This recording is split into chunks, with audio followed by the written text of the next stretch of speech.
So let me start with a question for you. Are you treating Q1 as, just planning season? Something to get around to after the And are holidays? you treating it like an insurance policy for the entire year? Exactly. And that is the high-stakes question we're digging into today. Because if you're a sales leader, a hiring manager, an executive, the action you take right now or the action you delay, that's what decides 2026. It really does. It's the difference between momentum and, well, 9 months of painful, desperate recovery. And what's fascinating here is just the sheer non-negotiable urgency of it all. Right. The data shows that if your revenue foundation is, let's say, unstable by the end of March, the risk doesn't just add up, it compounds, it grows exponentially. So the core job of the founder of the leadership team in these first 90 days is what? It's singular. It is removing uncertainty. That one act stabilizes everything. Your financial runway, your projections, and maybe most importantly, your team's belief that they can actually hit the targets. Okay, so we're cutting through all the aspirational goal setting today, and we're jumping straight into tactical execution. Yeah. Our deep dive is sourced directly from these really actionable insights from the sales experts.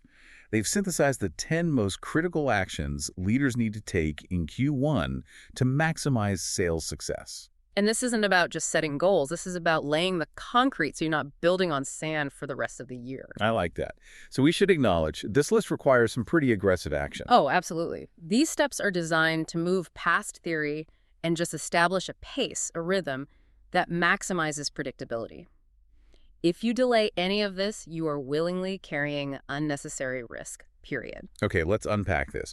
We've grouped their 10 actions into 3 phases: strategy, execution, and people. So let's start with the foundation: strategy and clarity. First up, action item 1, absolute clarity on revenue sources. Which means moving from a big round revenue guess to a detailed, accountable map, right? Precisely. You can't just look at a $10 million target on a slide. You have to break it down Into what, specifically? into trackable parts. How much is locked in from existing customers? How much has to come from expansion?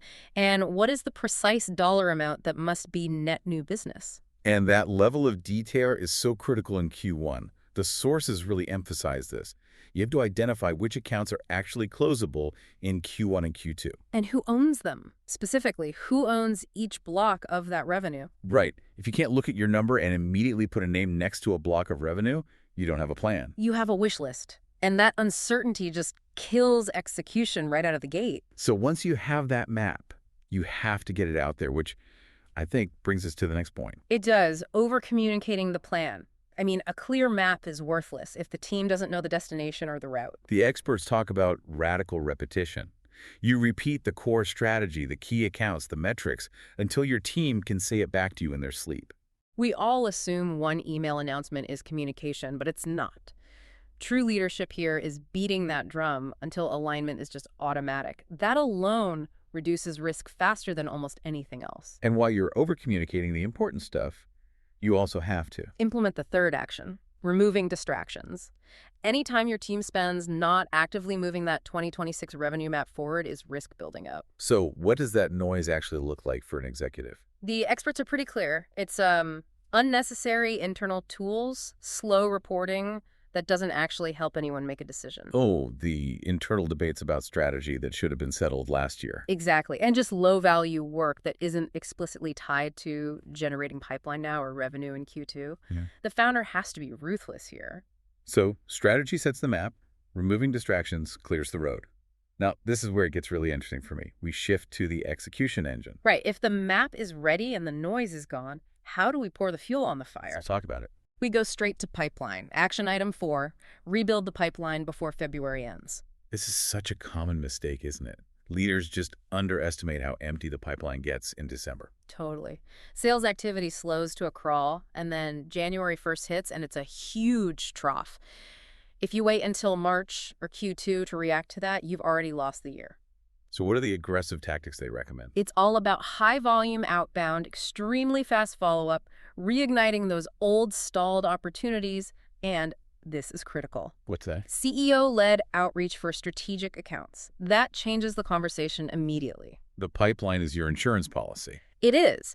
The source materials suggest a big enough, healthy enough pipeline right now can remove up to 80% of your revenue risk for the year. The velocity of discovery meetings needs to double. now. But a huge pipeline only helps the process itself isn't leaky. That brings us to action item 5. Fix your weakest link in the sales cycle. And every founder, every team has one. It's that single point where momentum just dies and deals consistently fall apart. So how do you find it? You have to be honest and look at the data.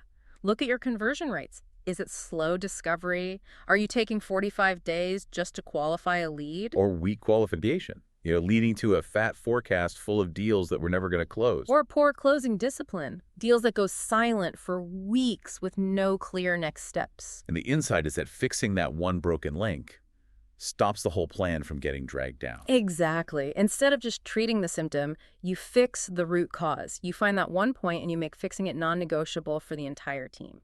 And the pace at which you fix it matters, Mm-hmm. which is action item 6, right? Yes. Speed up decision-making. Mm-hmm. Slow decisions destroy momentum. Full stop. This has to be an operational mandate from the leadership team. This means leadership has to surgically remove those internal friction points. Simplify approvals, shorten contracting reviews, cut long meetings. And set hard internal deadlines for every deal that needs management input. The experts have a challenge here directly for you, the listener. Ask yourself, where do deals slow down because of you? Where are you the bottleneck? Your team should feel a dramatically faster tempo the second Q1 begins. The pace of the company is the pace of the founder. Absolutely. The engine needs to run fast, but engines need drivers. So what does all this mean for the people, for the talent? This is action item 7, and it's maybe the hardest one. Upgrade sales talent early. You cannot de-risk 2026 revenue with average players. You just can't.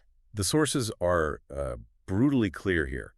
Delaying a replacement for a known low performer is you actively choosing to create revenue risk. The classic trap, right? Oh, let's just wait and see if they turn it around after Q1. That hope is exactly how companies miss their year. So what are the immediate steps? Tighten expectations now. Raise activity standards. Assess performance every single week. And proactively add one high-impact hire before Q2. You need that talent wrapped up early. And that leads right into the next point about the people who manage those teams. Action item 8. Bring managers closer to the numbers. They have to be true revenue owners, not just process observers. Their job is weekly forecast accuracy, pipeline hygiene. Okay, let's define that. What does pipeline hygiene actually look like in practice? It means no vanity metrics in the CRM. It means every deal has a clear next step. The budget is confirmed. There is evidence of a high-quality discovery. A manager who lets a deal sit and commit for 90 days is operating on hope.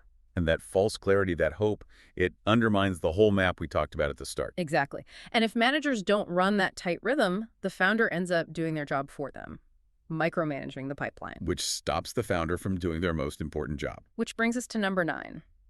Build a founder-led account strategy. The biggest, most needle-moving deals of the year will not close without an executive presence. Founders who stay in the background just lose those opportunities. You reduce risk when you get close to the revenue. The founder's Q1 playbook has to have dedicated time for the top 10 strategic accounts, for critical enterprise deals, for major renewal risks. That presence is a stabilizer. It's an accelerator. And it's a signal to the customer and to your own team that these deals are the absolute highest priority. So that's the list of 9 actions, and they all pivot on this one idea. Q1 is the foundation for everything. It is. If we summarize, it's clarify your revenue map now, build pipeline aggressively, upgrade your talent, fix your single weakest link, and just beat up everything. Delaying any of that means you're just carrying avoidable risk all year. Which brings us to the final thought, action item 10. It's about reframing Q1. How so? The goal isn't just hitting a Q1 target. It's about maximizing the probability of hitting the entire year. It's ensuring that the rest of the year is about expansion, not just desperate recovery. So the challenge for you, the listener, is this.